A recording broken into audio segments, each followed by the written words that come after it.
You're listening to the Belmar Bites podcast, brought to you by Belmar Consulting.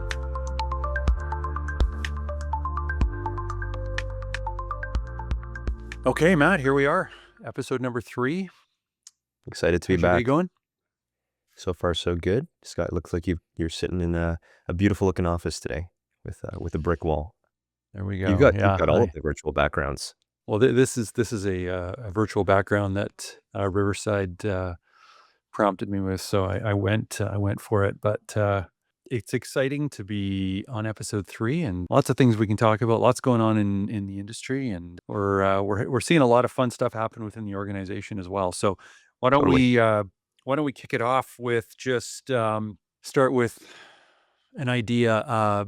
We're in this mode right now as an organization where we're uh, kind of getting back to some of the basics in terms of addressing challenges we're seeing in the market, sort of working to just optimize our team and our organization, and really just be a really lean and high performing organization. And one of those is just even in a format like this, doing podcasts Mhm. and really just getting our ideas out there to the community and sharing kind of what we're thinking about, and hopefully those that listen, there's some value that they can take from that. But it's been a fun journey here over the last couple of months as we've been starting to build and prepare for this, and then launching a Mhm. few weeks ago. So with that, Matt, let's jump into some of the ideas that we Sure. had talked about in preparation. So why don't you kick us off? What's bouncing through your head these days in terms of sort of this strategy we've got? Well, you spoke about something that I think is important to capture. You mentioned we're building a high performing team. I I'd love to just expand on that, and would love to hear from your perspective too, because in the industry, you may hear every single possible buzzword, and I've certainly heard high performing team before. But maybe I'll go first in terms of what I think is a high performing team. And I'd love for you to chime in on what actually makes a high performing team. But I mean, I think it goes back. We'll go down a bit of story lane here. I think it goes back to what we're doing, what we're trying to build as well, and certainly a high performing team in my mind is a team that is ambitious in the pursuit of knowledge, in delivering high quality excellence to our customers. And I know that may sound cliche, but it's really just that. It's almost that maniacal pursuit of excellence. It's spending time to stay on top of the latest trends, technology trends, staying on top of industry trends. But it's also that passion, that passion for learning, passion for recognizing the job's not done. It's just I mean, you and I kind of share that, and we read a lot. We watch a lot of content. Read a lot of articles, every single possible place. But that's in my mind what a high performing team is just that contagious pursuit of knowledge and being able to translate that to high quality, high value for our customers and then ultimately keeps them coming back for more. But what do you when you think of high performing? What do you think of? Yeah, I mean, a lot of ideas on that. If we think about just uh, customer success and delivering customer success, doing that in a way that we're delivering for the customer at the time they need it. And I'll use an example and something that you and I talk about, and certainly you and other leaders in the organization talk about. And it's being ready to deliver a project when a customer needs it. And Hmm. we capture a bunch of different inputs through our sales cycle that will influence when that customer is going to make a commitment, and when our resources are going to need to be needed to deliver those projects. But that's a it's a landscape that we don't control every variable, and it's constantly shifting and moving. And so when I think about high performing from the point of view of delivering excellence to our customers, it's managing clear expectations with them. It is also managing expectations with our team, because at times, we do see ebbs and flows in our business, and in that work cycle. So it's managing expectations of our team, but it's all being aligned around this objective of, we're being hired to perform a service for our customer, and it's a partnership between Mhm. them as an organization, their employees, their stakeholders, us as their partner, our employees, our partners that we're working with, and also, I guess to some degree, it's Salesforce, so uh, I guess that's the first thing that comes to mind. Uh, I think high performing too, from just purely from a business point of view, is we are able to deliver efficiently. We're able to Yeah. create an environment where all of our employees are engaged, and we're delivering interesting projects to them to work on, and the type of work that we're doing is rewarding to them, and so I think that you can go and accomplish that in different ways. I guess a way that we've chosen to go after that is to specialize in a couple of verticals, get really Yeah. uh, kind of intimate, if you will, with understanding the knowledge and the workflow and the process that's required within each of these industries, and then just build specialization on that. So, yeah, Mhm. it's a fun topic to talk about. I'll throw in something that I forgot to mention as well, and I strongly believe this as well. It's building a winning culture as well, a team of winners. Now, I mean, it may not be as binary as you win or you lose, but in a lot of senses too, it's this ongoing pursuit of winning. I mean, I think of winning a client's or customer's trust, winning the team's trust. It's also recognizing too that there is so much choice. You need to always stay sharp, be sharp, and further your knowledge so that you can continue to win that trust as well. So I'd like to say that we're a team of high performing individuals that ultimately we win together. We may lose together, but we win together more than we lose as well. So I guess on that note, something that we've shared at some of our retreats, our team planning sessions has been owners mentality or founders mentality. Now, I know this is a very popular and a mantra to share.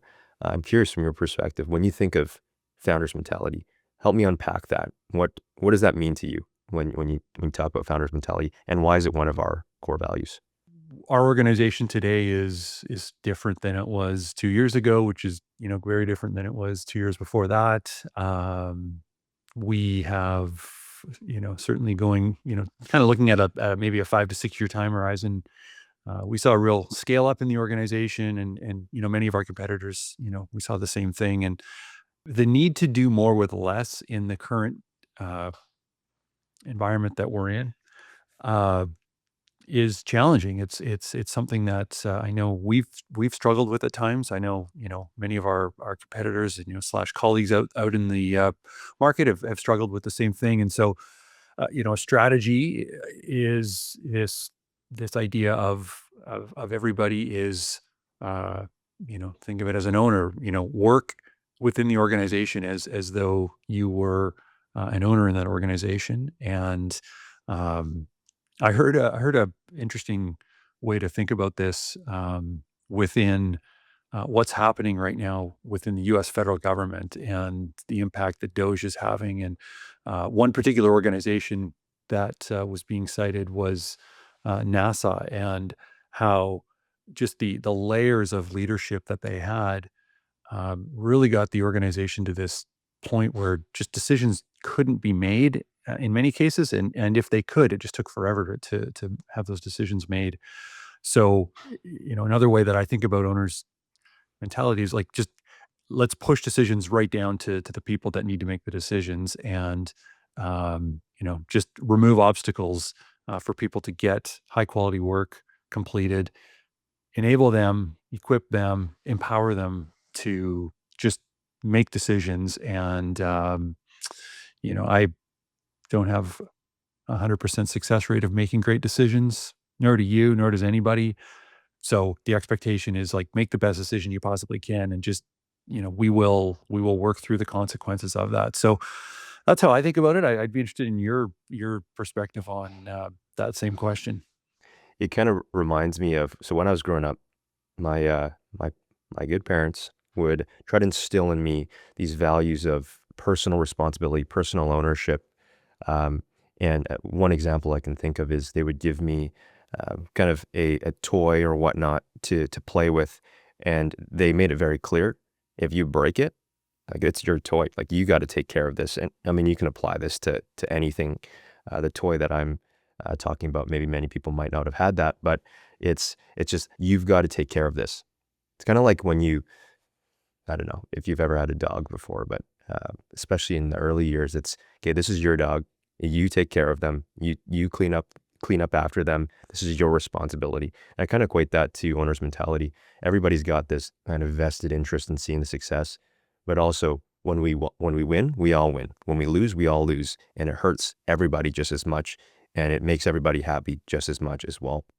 So I mean, that in my mind is a good analogy for owner's mentality and founder's mentality, is that you're making decisions for the betterment or the sustainment of the overall organization. And it's not just for yourself. It's for the person to your left, the person to your right as well.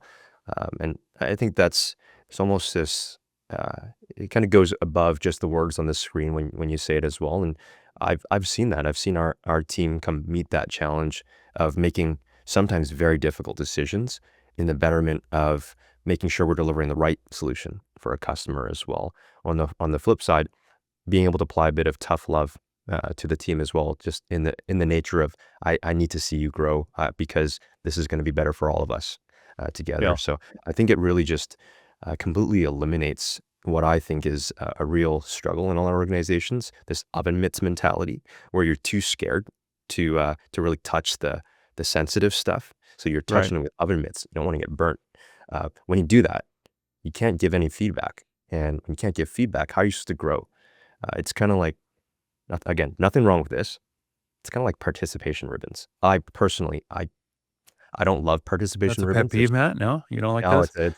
it's a pet peeve, and you might as well just not have a ribbon, honestly. But you're not able to get that kind of immediate acknowledgement, immediate feedback of, am I doing something on the right track or the wrong track? So I think that's culturally being kind of woven into the fabric, is take the oven mitts off. We're all in this to get better, to get smarter together, to ultimately be better stewards of our customers' dollars, time, funds, and that's our responsibility. So that's my Yeah. two Yeah. cents.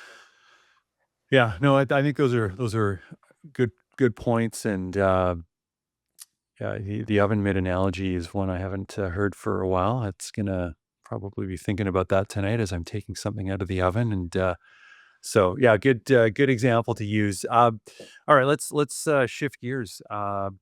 Let's talk a bit about culture. I I heard in terms of I forget who it was. I should I'll have to dust this off and come back on maybe a future one and cite exactly who it was. But there was this idea of, one of the metrics of the value of a company is its culture. And I mean, if there was ever a cliche that we see uh, today, is just, everybody talks about company culture, and but Mhm. that cliche is it is what it is. But there, on the other side of that coin is, like, culture is absolutely everything. And so um we as an organization do things to influence and build our culture. If you think back over the last Yeah. few years, what are some of the things that you feel we've done well? And I think let's talk about some of the things that maybe we haven't done as well, because I think there's opportunity to learn from this. So give me some ideas in terms of what's been working. Yeah, I think when you try to address culture, which I mean, there's a lot of topics that are just tough to. There's no do A equals B. It's no perfect solution. It's really you got to listen, you got to learn. And I think the reality is our organization has evolved, like you said, the last 2 months, the last 2 years, the last 10 years. It's very different as we mentioned on previous episodes. So I think it's number one, how do you drive a good culture? And I'll define what good means in a sec. How do you define a good culture? I think it starts with listening. I think it's listening more than you're talking. Second to that, I think it can't be one person driving the culture. Certainly, you can have people that are champions within the organization, but I'll make another analogy. I think of it like going to the gym as well. Would you rather be disciplined and going to the gym, or would you rather have motivation to go to the gym? Your motivation will wane. Discipline will always beat motivation. So if you have it kind of baked into your the recipe of your day to day, in which everybody has a vested interest and stake in contributing to the culture, that is so much more sustainable than one person who kind of gets these bursts of energy, plans some big social. Your culture will, if it's only running through one person, it's inevitably going to fail. So you said what things have worked well. I mean, I think a really challenging time, but really transformational time for our team was when during COVID, everybody moved virtual. Is how do you maintain ultimately a water cooler conversation, but in a virtual sense? I mean, this was brand new for everybody, and Yeah, for sure. I think some great things that we did. I mean, we did some really fun things like building Lego challenges, cooking classes, and those are all kind of maybe the one-off or more fun events. But I think it's on a daily basis. It's just checking in with people. It's having Slack channels, sharing your interest, sharing your, this is the view I'm waking up to this morning. And we've got some team members who have some pretty nice looking backyards and lakes that they overlook. So, I mean, I think it's just kind of giving people a peek into who you are as a person as well. Mhm. I think all of those contribute to positive culture. Now, things that we've not done as well, I think it's being able to evolve and understand change as well. And if you beat the same kind of drum over and over again, inevitably you'll fall upon deaf ears. So I think there's been times where what's worked in the past hasn't worked now Right. or hasn't Yeah, worked at for that sure. time. And I think it's a learning process. So, but yeah, what are your thoughts? What do you Yeah. think's gone well in terms of culture? Yeah, I mean, I agree with what you've shared. I think we've used this term, winning team. People want to be part of something that they feel their contribution is resulting in the success of whatever that objective is. And in the case of a corporate structure, case of a team structure, case of the work product that a team is delivering, people genuinely want to be part of building and creating something that they can be proud of, which is uh, a theme that we talk about within our organization.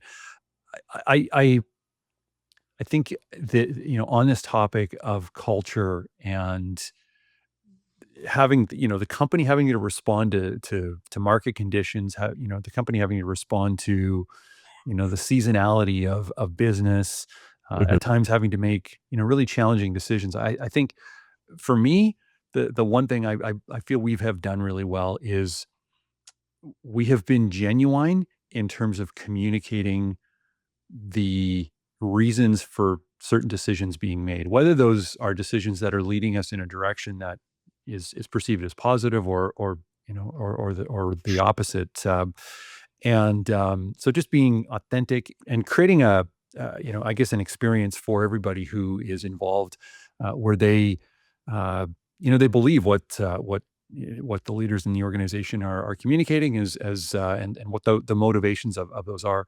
Uh, I think further to that is just the idea of creating an environment where there is, a high pace and, just a frequency that requires people to step up and deliver their best. And, again, that's using your gym analogy, it's sometimes tough to produce that and create that every single day within an organization. But being a team that today is maybe a little leaner and certainly more efficient than we've been in the past. I think there's just a cultural thing that comes with that, where the people that want to be here are with us, and the people that just have this capacity to go and work like crazy to deliver success for ultimately our customers, but along the way for their teammates and for the organization. I think is one that certainly has fostered a really positive work environment and ultimately, a great culture. So, that's one that comes to mind, and it's I certainly find for myself, and this is very personal, in that I work better in that environment where it's just you've kind of got this workload that's weighing on you. It drives you to find ways to be more efficient. It just find it, it, it the pain of I've got all this stuff I got to get done, just creates hyper focus, and it just I find just creates this work environment that's very dynamic and very rewarding. So for me, that's an important thing. But So if you were to categorize, because I think that's a good way to summarize and wrap up this episode. If you were to summarize your type of leadership style, Scott, what type of leader would you say you are? That is about the most vague question I can ask, but what type of leader do you think you are? yeah, no, that's fair. I mean, I'll take a shot at that. So I would say that my leadership style is one that I want to just enable people to go and execute. Uh, I want them to I want them to feel confident they can make good decision, or they can make a decision, and hopefully it's a good decision, but they can just go and make a decision. And so if we called that just a leadership style that is delegate the task out and just expect great results. That's how I operate best. And am I consistent in executing that way? Not always. That really is a muscle that you've just got to keep conditioned. But it's one that is move as far away from micromanage as possible. Enable people to go and do what needs to be done, and Mhm. expect incredible results. And when the right people are on the team, and everybody's doing what they need to do, that can happen. So um, that's the first thing that pops to mind. Well, appreciate you taking a stab at answering that question. And you know what? I think that's a great way to wrap up this episode, just about leadership and culture and building an organization. But this has been an awesome episode, Scott. We'll Okay, catch you in the next one. thanks, Matt. Amazing. Talk Thank to you you. soon. Bye. This has been another episode of Belmar Bites, brought to you by Belmar Consulting. You can follow us on Apple, Spotify, YouTube, or on our website at belmarcloud.com.